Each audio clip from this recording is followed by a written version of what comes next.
आज की ये वीडियो देश के हर एक नागरिक को देखनी चाहिए। ये मेरी रिक्वेस्ट है, कोई भी एक नागरिक ऐसा ना हो जो इस वीडियो को ना देखे। दोस्तों, आपका कलेजा फट जाएगा इस वीडियो को देखकर। प्लीज़ इस वीडियो को जल्दी से जल्दी शेयर कर देना।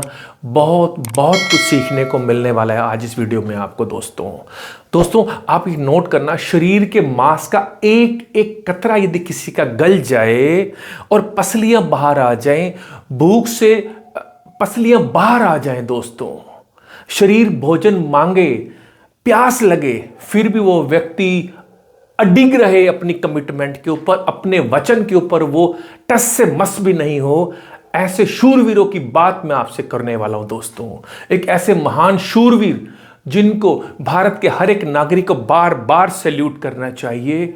आज हम जो चैन की सांस ले रहे हैं ना इस खुली हवा में, दोस्तों ये वैसे हर एक शूरवीर की दी हुई कुर्बानी का परिणाम है। दोस्तों, नतमस्तक हैं हम सब, हमेशा ऐसे शूरवीरों को हमेशा हमेशा नतमस्तक रहेंगे। दोस्तों, हम उनका कर्ज चुका तो नहीं सकते, लेकिन दोस्तों कुछ ऐसा जरूर करके जाएंगे अपने भारत के लिए कि वो जहां पे भी हैं वो गर्व करेंगे आप सब पर। प्लीज ऐसा बन के दिखाना होगा, ऐसा भारत बनाना होगा। दोस्तों, एक ऐसे महान शूरवीर जिनका नाम इतिहास में हमेशा हमेशा अमर रहेगा और आने वाला भविष्य है उनको हमेशा सैल्यूट करता रहेगा। दोस्तों, जिन्होंने भगत सिंह, यस, शहीद भगत सिंह जी की गोद में अपने सांस दे दिए। अंतिम सांस उनके शहीद भगत सिंह जी की गोद में थे। दोस्तों, ऐसे महान देशभक्त, महान शूरवीर जिनको यतीन्द्र नाथ दास के नाम से जानते थे लोग,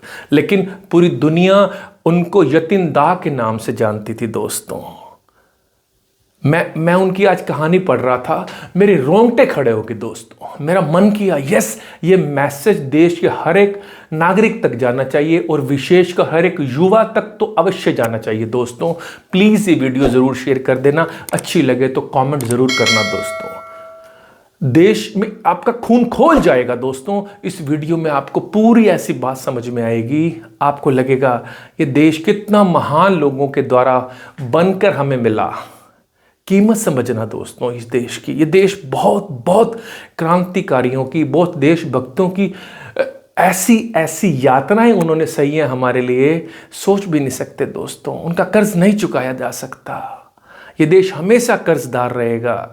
प्लीज इस देश की आन बान शान पर कभी भी कोई दाग न लगने देना। दोस्तों, प्लीज रिक्वेस्ट है, समझना, प्लीज दिल से समझना। दोस्तों, मैं आपको बात बताने वाला हूं एक ऐसे महान व्यक्तित्व की, एक ऐसे महान शूरवीर योद्धा की। दोस्तों, 13 सितंबर 1929 में लाहौर की जेल में बंद एक क्रांतिकारी ने अपने प्राण दे दिए। दोस्तों, और कैसा हुआ, 63 दिन 63 डेज बिना अन्न का दाना मुंह में गए, अपनी प्रतिज्ञा पर अटल रहे। दोस्तों, और उनकी प्रतिज्ञा जानते हैं क्या थी?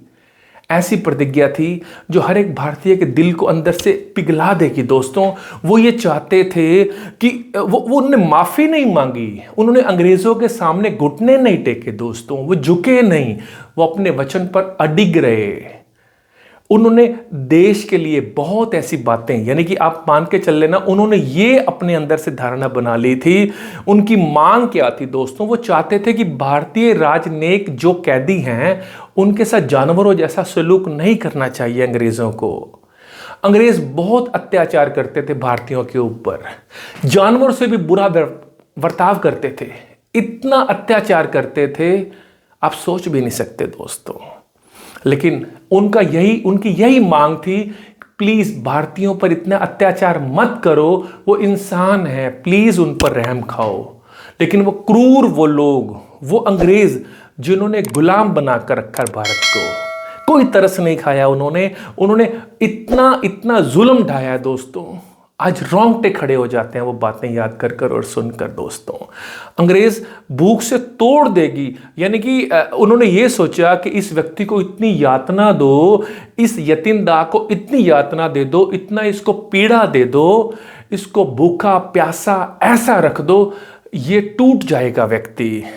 नहीं दोस्तों, वो ये नहीं जानते थे ये हिंदुस्तानी है, एक हिंदुस्तानी का खून उसके अंदर है। दोस्तों, वो मिट्टी का बना हुआ नहीं था, वो महात्मा, वो देशभक्त शूरवीर योद्धा फौलाद का बना हुआ था। सो इसलिए अडिग था अपनी कमिटमेंट पर।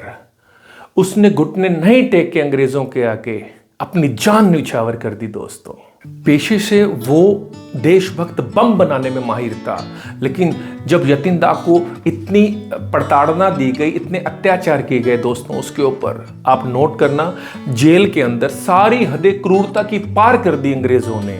डॉक्टर और सिपाहियों ने उन्हें दबोच लिया, उस शूरवीर को दबोच लिया, नाक में नली डाल दी गई। दोस्तों, इतना दर्द हुआ उस व्यक्ति को, आप कल्पना भी नहीं कर सकते। चीखता रहा वो महापुरुष, चीखता रहा वो देशभक्त, लेकिन संकल्प अडिग था। सारी वो पीड़ा सह गया दोस्तों। किस बात के लिए? कि देश ऊंचा रहना चाहिए, देश गुलामी से बाहर आना चाहिए। दोस्तों, सोच के देखना कितने बड़ा संकल्प था उस महापुरुष का। चीखते चीखते अपने संकल्प के साथ ही अंतिम सांसें ले गए वो, अंतिम सांसें। दोस्तों, आज के युग की बात करूं तो, और पहले की बातें करूं, बहुत बहुत हैरानी होती है दोस्तों। ऐसे महापुरुष की बात, ऐसे योद्धा की, शूरवीर की, देशभक्त की जब बात आती है ना दोस्तों, आप नोट करना, देश बहुत बहुत मुश्किल से आजाद हुआ है दोस्तों। इतनी ऐसे बहुत सारे नौजवानों ने अपनी जवानी गंवाई है, अपने परिवार को, कितने सारे हमारे सिख गुरु, ना जाने कितने सारे योद्धा, कितने सारे देशभक्त, कितनी कितनी कुर्बानियां दी हैं दोस्तों। अपने पूरे परिवार को निछावर कर दिया देश के लिए, ताकि देश आजाद हो जाए। आज आप और हम जो खुली सांस में अपने जीवन को जी रहे हैं ना दोस्तों, आप नोट करना, ये सब उनकी बदौलत है, उनकी अमानत है। ये देश की आन बान शान को ऊंचा उठाना हर एक भारतीय, हर एक नागरिक का प्रथम कर्तव्य है दोस्तों। उनकी शहादत बेकार नहीं जानी चाहिए। पूरा देश हमेशा हमेशा उनका गुलाम, उनका कर्जदार रहेगा दोस्तों। पूरा देश हमेशा उनका कर्जदार रहेगा। जब वो यतीन दाह जी के प्राण देश के लिए कुर्बान हो गए दोस्तों, उनके शव को लाहौर से कलकत्ता लाया गया, रेलवे स्टेशन भीड़ से भर गए, फूल मालाएं, उनके लिए बहुत सम्मानजनक लोगों ने पलकें बिछा दी। आप उस टाइम की बात देखो, 6 लाख नागरिक, 6 लाख जनता उनके पार्थिव शरीर के साथ चल रही थी दोस्तों। कितना बड़ा हुजूम था उनके पीछे, जो अपनी पलकें बिछाया हुआ था। वो उनको मिस कर रहे थे सब, कि आज देश ने ऐसा बहुत बड़ा एक देशभक्त खो दिया। धरती माँ, भारत माँ उनको सैल्यूट कर रही होगी, गर्व कर रही होगी अपने इस सपुत्र पर, अपने इस देशभक्त पर। दोस्तों, अगली एक और बात सुनना। 63 दिन की तपस्या, 63 दिन भूखा प्यासा रहने के बाद वो व्यक्ति फिर भी लास्ट में नहीं डोला, अपनी जबान पर अडिग रहा। अपने वतन को ऊंचा उठाने के लिए, भारत माँ की आन बान शान को ऊंचा रखने के लिए वो व्यक्ति अपने प्राणों की बाजी दे गया दोस्तों। और सुभाष चंद्र बोस जैसे नेता, सुभाष चंद्र बोस जैसे महापुरुष उनके पार्थिव शरीर के साथ चले दोस्तों। ऐसे महान, ऐसे महात्मा, ऐसे व्यक्तित्व को बारंबार सैल्यूट है दोस्तों। हमें क्या करना चाहिए? ये देश उनकी अमानत है दोस्तों, इसको संभाल कर रखना। और आज़ादी चरखे से मिली, बिना खड़क, बिना ढाल से मिली, ये एक और विषय हो सकता है बहस का विषय हो, मैं उसमें नहीं जाना चाहता।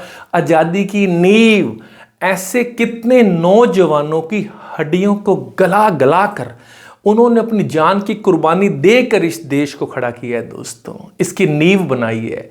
प्लीज़ इसके ऊपर जो भी इमारत बनाने वाले हैं, आप और हम और आने वाला ये युवा है, संभाल ले इस देश को, अपने आप को हर एक उस कर्म से जोड़ दे जिसमें इस देश की शान ऊंची हो, इस देश का नाम कभी भी धूमिल ना हो। प्लीज़ ये हर हिंदुस्तानी का फ़र्ज़ है। ये देश हमें, ये आज़ादी हमें फ्री में, खैरात में, भीख में नहीं मिली है। ये बहुत बड़ी कुर्बानियाँ देने के बाद मिली है दोस्तों। आज जो इतना सब कुछ हमें मिल रहा है ना, इस देश में इतनी सारी चीज़ें जो आज हम देख रहे हैं, इतनी फैसिलिटीज़, इतनी तरक्की, दोस्तों ये उन हर एक शूरवीर की दी हुई कुर्बानी का नतीजा है दोस्तों। नतमस्तक होना उनको हमेशा और याद करते रहना उनको, और ऐसा कुछ करके जाना आपको भी हमेशा हमेशा याद रखा जाए। दोस्तों प्लीज़ रिक्वेस्ट है, अपने देश से प्यार करो, अपने आप से प्यार करो, अपने परिवार से, अपने समाज से प्यार करो, क्योंकि देश किससे बना है? आपसे। आप किससे बने हैं? परिवार से। परिवार, समाज, आपका नगर, गांव, फिर जाके देश बनता है। ये कड़ी है दोस्तों। सो प्लीज़ इस कड़ी को संजो कर रखना, जोड़ कर रखना, बिना जात पात के, बिना किसी भेदभाव के। आपको बहुत मेहनत से, बहुत ईमानदारी से काम कर कर इस देश के लिए, अपने समाज को ऊंचा उठाने के लिए जितना भी भरसक प्रयास हो सकता है, आज उस तरह की कुर्बानी देने की ज़रूरत नहीं है दोस्तों। आप सिर्फ अपनी जो ड्यूटी है, जो काम आप करते हैं, जहाँ पे भी आप नौकरी करते हैं, बिजनेस करते हैं, किसी भी पेशे में आप हैं, अपना कोई स्वरोजगार करते हैं, कुछ भी काम करते हैं दोस्तों, उसमें पूरी ईमानदारी से उसको कर दो। बस यही सेवा हो जाएगी। यही उनके इस दिए हुए जो कुर्बानियाँ हैं, उनको आपका एक श्रद्धा सुमन होगा दोस्तों। प्लीज़ आप नोट करना, ऐसा करने से ही आपको अपने से अच्छा लगेगा। इस देश को आप कुछ थोड़ा सा कंट्रीब्यूशन दे पाएंगे तो बहुत बहुत अच्छा होगा दोस्तों। सो आप सबके लिए यही कहना चाहूँगा, मेरा देश, मेरा देश, मेरा ये वतन, शांति का, उन्नति का, प्यार का चमन, इसके वास्ते ये जान है मेरा तन। ऐ वतन, ऐ वतन, ऐ वतन, जाने मन, जाने मन, जाने मन, इसके वास्ते जान है हर दम। ऐ वतन, ऐ वतन, ऐ वतन, जाने मन, जाने मन, जाने मन। जय हिंद, वंदे मातरम। बहुत बहुत शुभकामनाएं।